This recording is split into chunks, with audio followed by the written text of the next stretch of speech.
9월 21일 토요일입니다. 한국 시간은 9월 22일 주일이죠. 자, 주말에도 쉬지 않는 미즈노의 테슬라 월가 속보 뉴스는 주말에는 국제 뉴스까지 아울러서 전해드리도록 하겠습니다. 뉴스 시작하기 앞서서 앞으로 남은 6주 주식시장 어떻게 움직일까? FOMC 50인하 이후 50인하를 전격 맞춘 신내림 미주놀이. 앞으로 왜 6주냐면요. 대통령 선거까지 6주 정도 남았거든요. 이때까지 시장이 앞으로 어떻게 움직일 것인가에 대한 정밀한 리포트 저희가 준비했습니다. 주말에 올려드리도록 하겠습니다. 여러분 이 영상 듣기 원하시면 멤버십에 가입하셔야 되고요. 멤버십 가입하신 분들은 지금 우주 6기 많은 분들이 지원하고 계시는데 영상 하단에 보이는 6기 지원하고 기다리시면 됩니다. 자, 비트코인 주말에는 비트코인의 움직임을 우리가 주목할 필요가 있습니다. 현재 63,157불을 가리키고 있는데요. 자, 이따가 조금 더 제가 보여드리긴 하겠지만 이 저항 라인, 요 색깔을 좀 노란색으로 바꿔볼까요? 요 저항 라인을 뚫어내느냐가 관전 포인트입니다. 첫 번째 소식은 트럼프 전 대통령이 트럼프 코인을 발매한다는 소식입니다. 자, 민주공화당 대선 후보인 트럼프 전 대통령이 자기 얼굴이 그려진 트럼프 코인을 얼마? 100달러. 한국 돈으로 약 13만 원 정도 되죠. 판매한다고 밝혔는데요. 자, CNN 방송에 따르면 트럼프 후보는 자신의 소셜 미디어 트루스 소셜 DJT 이를 알리는 영상을 올리면서 이 아름다운 한정판 동전은 우리의 활동, 자유를 위한 우리의 싸움, 번영과 미국을 우선주의를 기념하기 위한 것. 말은 참 아름다워. 자, 이 코인은 1온스 즉 28g의 999%의 은색 메달로 뒷면에는 백악관이 그려져 있습니다. 트럼프 후보는 과거 대선에 출마한 이후 성경과 스니커즈, 운동화 등 여러 제품을 판매해 왔습니다. 자, 여러분이라면 이 트럼프 코인 사시겠습니까? 일단 얼마가 팔릴지도 굉장히 흥미진진한데요. 트럼프가 이 트럼프 코인을 발매한 거는 선거 자금을 모으기 위한 것도 있지만 뭐니 해도 이번 선거가 젊은 유권자들, 젊은이층의 표를 얼마만큼 흡수하느냐에 따라 당락이 결정된다는 것을 알고 있기 때문에 그렇습니다. 자, 표심이 어디로 흐를지 정말 미국 현지에서도 막상막하거든요. 자, 대선 소식은 들어오는 대로 저희가 속보식으로 계속해서 전달해 드리도록 하겠습니다. 자, 두 번째 소식도 대선 소식인데요. 카멜라 해리스 부통령이 계속해서 트럼프 쪽을 향해 추가 TV 토론하자, 다시 한번 하자. 지난번 토론 이후에 재미 봤잖아요. 근데 트럼프 전 대통령 측이 계속 거절하고 나섰습니다. 이미 너무 늦었다. 나는 이미 TV 토론을 대선 토론을 지난 바이든까지 해가지고 여러 번 했는데 세 번째까지 토론은 의미가 없다라고 지금 거부하고 나섰는데요. 트럼프 쪽이 지난번 해리스와의 TV 토론 이후에 사실 많이 까먹었잖아요. 그러니까 굳이 TV 토론을 해서 얻을 것이 없다라고 하는 전략적 결과에 따른 건데, 자, 일단 조금 들여다보도록 할까요? 자, 미국 공화당 대선 후보인 트럼프 전 대통령이 카멜라 해리스 부통령과의 추가 TV 토론 제안을 공식 거부했습니다. 트럼프 전 대통령은 현지 시간 좀 전에 나온 기사입니다. 노스캐롤라이나 윌밍턴에서 열린 유세에서 엔터테인먼트의 가치가 있다면서도 문제는 too late, 너무 늦었다는 것이라고 말했습니다. 트럼프 전 대통령은 일부 주에서 우편 및 대면 사전 투표가 시작된 점을 들어서 투표가 이미 시작됐다면서 사전 투표가 시작이 된 거거든요. 토론이 진행될 CNN이 공평하지 않을 것이라고 주장했습니다. 이날 오전 상대인 해리스 캠프는 미국의 유권자들은 투표하기 전 추가 양자 토론을 볼 기회를 가져야 한다면서 트럼프 전 대통령이 다음 달 23일 TV 토론 참여를 압박하고 있지요. 자, 만약에 제가 해리스 측이라고 한다면 저는 CNN을 과감히 포기하겠습니다. 일단은 조금 우호적인 트럼프 쪽 편에 있는 팍스 TV라든지 이쪽에 차라리 넘기면서 그럼 네가 그러면 CNN 말고 너가 선정하는 쪽으로 하겠다. 저 같으면 그렇게 하겠습니다. 왜냐하면 자신감의 표현이죠. 물론 사회자에 따라서 분위기가 조금 왔다 갔다 하긴 하지만 그러한 사회자의 일종의 좀 편파 판정, 편파 진행도 극복할 수 있는 배짱 정도는 있어야지 미국의 대선 후보가 아닐까요? 자, 러시아 소식입니다. 푸틴이 이미 알려진 국가두마 하원이거든요. 의장이 서방 미사일이 자국 본토를 공격할 경우 세계 핵전쟁이 일어날 수 있다고 경고하고 나섰습니다. 자, 로이터 통신에 따르면 바치슬라프 슬로딘 하원 의장은 19일 우크라이나가 서방의 미사일로, 그러니까 서방으로부터 지금 지원받은 미사일로 만약에 러시아 본토를 때리게 되면 핵무기를 동원한 세계 대전이 뒤따를 수 있다면서 서방국들은 2차 세계 대전 당시에 소련이 치른 희생을 잊은 듯 보인다고 했습니다.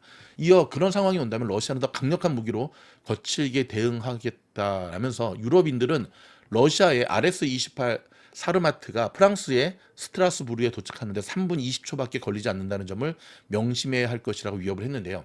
RS-28 사르마트는 차세대 대륙간 탄도미사일로 사거리가 약 17,700km에 달합니다. 앞서 젤렌스키 대통령은 미국 등 동맹국들에게 에이테크스나 스톰 섀도우 같은 서방의 장거리 미사일로 러시아 본토를 공격할 수 있도록 제한을 풀어달라고 요청했습니다.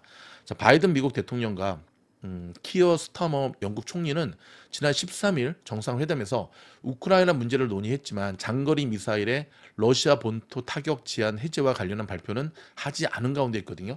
러시아는 서방이 우크라이나의 장거리 미사일로 러시아 본토 공격을 허용할 경우에는 강력히 보복할 것이라는 경고 메시지를 지속적으로 내고 있습니다. 그럼 기싸움이거든요. 일단은 계속해서 조금 밀리고 있는 러시아가 일단은 진짜 자기 측을 공격할 경우에는 핵을 쏘겠다라고 하는데 여러분 생각은 어떻습니까? 참 애매하죠. 이게 전쟁의 기싸움이긴 한데 여러분 그거 아십니까? 쉽게 푸틴이 핵 버튼을 누르지 못하는 이유 중에 하나는 단추 누르기 전에 먼저 크렘린 궁으로 미국의 핵이 날아가겠죠. 미국 러시아의 정보도 뛰어나지만 미국의 CIA 정보는 러시아의 일거수일투족을 다 깃들고 있기 때문에 그 미사일이 서방으로 날아가도록 내버려 두지 않겠지요. 일단 지금으로서는 서로 일단 기싸움으로 계속 한번 하는 분위기로 가는데 요즘 국제 뉴스, 국제 돌아가는 상황이 하루 다르게 하루가 지금 나니까는 쉽지 않은 모양새입니다. 이런 가운데 이스라엘 쪽도 소식도 좀 전해드릴까요? 이스라엘과 레바논 무장정파 헤즈볼라 간의 긴장이 고조되고 있습니다. 이스라엘 군 당국이 헤즈볼라 목표물을 공습하고 있다고 밝혔는데요. AFP 통신에 따르면 다니엘 하가리 이스라엘 수석 대변인은 이날 TV 성명을 통해 헤즈볼라의 공격 준비를 확인한 후 지난 1시간 동안 레바논 남부를 광범위하게 공격하고 있다고 밝혔습니다. 현재 수십 대의 공군기가 이스라엘 국민에 대한 위협을 제거하기 위해 테러 표적과 발사대를 공습하고 있다고 덧붙였는데요. 앞서 이스라엘군은 헤즈볼라의 발사대 수천 개와 기타 목표물을 타격했다고 밝히기도 했습니다. 이스라엘은 지난 17일에서 18일 레바논 각지에서 폭발한 무선 호출기, 무전기 테러 사건이 발생한 후 배후로 지목됐는데요. 또한 지난 20일에는 이스라엘이 레바논 베이루트를 공습해 이브라임 아킬 최고사령관과 아마드 고위사령관을 사살하면서 양측 간의 전면전의 가능성이 점점 높아지고 있는 상황입니다. 미국 대선 소식인데요. 11월 미국 대선에서 승패를 좌우할 핵심 경합주의 하나로 꼽히는 조지아주가 수작업으로 개표하기로 결정을 했습니다. CNN과 로이터 통신 등 외신에 따르면 조지아 선거관리위원회는 주 공무원과 여론조사 기관의 반대에도 불구하고 전자 개표에서 수작업으로 개표 방식을 변경하는 안건을 20일 어저께입니다. 찬성 3대 반대 1로 통과시켰습니다. 이에 따라 조지아주는 6,500개 이상의 선거구에서 각각 3명의 투표 관리인을 배치하면서 투표함을 개봉한 후 수작업으로 개표를 진행할 예정입니다.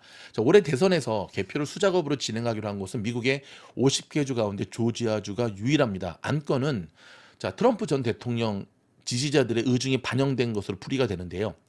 조지아주의 선거관리위원회는 공화당이 장악하고 있죠. 트럼프 지지자들은 수작업 개표가 대선을 더 투명하고 안전하게 만들 방안이라고 주장했는데요. 공화당 소속의 한 선관위원은 속도보다 정확한 개표가 더 중요하다고 말했습니다. 그러나 수작업 개표가 사회적인 혼란, 선거 결과 발표 지연 및 오류를 초래할 것이라는 주장도 나왔는데요. 일단 브레이드 조지아주 주무장관은 이 규칙, 즉 수작업 개표는 오류 및 투표 용지 분실 또는 도난, 사기의 기회를 가져올 것이라고 지적했습니다. 조지아주는 이번 대선 향방을 가를 경합주 중에 한 곳인데요. 2020년 대선 당시 조지아주에서는 약 500만 명의 유권자가 투표했고 트럼프 전 대통령은 바이든 대통령에게 1만여 표 차이로 패했습니다. 여전히 여러분 트럼프 측은 지난 대선 4년 전의 대선이 조작이다. 뭔가 잘못된 일이 일어났다라고 하는 생각을 굽히지 않고 있거든요. 그래서 일단은 조지아주가 수작업으로 하기로 했다는데 뭐 수작업으로 하든 뭐 기계 컴퓨터 작업으로 하든 일단 속도보다는 정확하게 해야 된다는 데는 저도 동의를 하고요. 자, 이러면 이럴수록 이 대선에 대한 영향력이 계속해서 중요한 것으로 작용이 되고 있습니다. 야, 아직도 이 문제가 해결이 안 되고 있네요. 자, 권도영 이야기입니다. 자, 몬테네그로 대법원이 암호화폐 테라노나 사태의 핵심 인물인 권도영의 송환 국가를 결정하는 문제를 몬테네그로 법무부 장관이 맡아야 한다는 결정을 내렸습니다. 뭐 자기들끼리 뭐 계속 폭탄 돌리게 하는 것 같죠. 자, 몬테네그로 대법원에 따르면 해당 재판부는 전날 권 씨의 범죄인 인도 사건을 보조비치에서 법무부 장관에게 이송하도록 결정을 했는데요. 대법원은 한국과 미국 모두 범죄인 인도를 위한 조건을 충족했다고 판단했다면서 송환 허가 여부를 결정하기 위해 사건 기록을 법무부 장관에게 송부해야 한다고 밝혔습니다. 자, 권 씨를 한국으로 보내야 한다는 하급 법원의 결정이 뒤집힌 건데요. 앞서 몬테네그로 고등법원과 항소법원이 권 씨를 한국으로 송환해야 한다고 판단하자 몬테네그로 대검찰청은 권 씨 한국 송환 결정에 문제가 있다며 이를 제기했죠. 여러분 아시죠? 이 한국으로 가면은 이 뭐 변호사 로펌 좀 이렇게 쓰면 한 몇 년 살다가 나오는데 이 친구를 미국 쪽으로 빼잖아요. 그러면 기본 한 200년 한 때리지 않을까요? 그래서 이제 길을 쓰고 한국으로 가려고 저렇게 노력을 하는데 일단 상황을 좀 주목을 해야 될 것 같습니다. 근데 뭐 저 친구가 한국인이고 아시고를 떠나서 일단은 저렇게 장난질한 친구들은 중범죄 한 감옥에서 한 500년 썩어야지만 다시는 그런 일이 없지 않을까요? 저런 인간들 때문에 선량한 피해자가 나오는 코인 시장이든 주식 시장이든 더 이상 그런 일들은 막아야 하지 않겠습니까? 여러분의 생각은 어떻습니까? 자, 미국 현지 소식 조금 전해드릴 텐데요. 아시다시피 연준이 50bp 전격 인하를 했잖아요. 근데 캘리포니아의 주식 시장은 이런 금리 인하에도 불구하고 단숨에 좋아지지 않을 것이다 라고 하는 리포트가 나오고 있거든요. 이 소식 좀 전해드리도록 할까요? 자, 당장 주식시장이 상승세를 보이는 등 각종 경제 분야에서 금리 인하로 분위기가 고조되고 있지만 사실 주식시장도 목요일은 상승이었지만 금요일은 그닥 재미없는 시장이었잖아요. 자, USC 프라이스 공공정책대학원 교수이자 USC 러스크 부동산 센터의 총괄 책임자인 K 그린 박사는 금리 인하 시기에 본격적으로 돌입했음에도 불구하고 캘리포니아의 주택 시장 상황이 전혀 정확하게 말하면 당장 달라지지 않을 것으로 예상을 했습니다. 일반적으로 금리 인하가 단행되면 모기지 이자율이 낮아지고 모기지 이자율이 낮아지면 주택시장 활동이 활발해지는데요. 그렇지만 캘리포니아주 주택시장은 구조적인 문제들이 있기 때문에 연준이 금리를 내리는 정도 가지고는 분위기가 달라지기 힘들다는 겁니다. 캘리포니아의 주택시장은 높은 주택 가격과 부족한 주택 공급 그리고 상승하는 건설 비용 등으로 인해 금리 인하 효과가 상당한 점도 상쇄된다는 점입니다.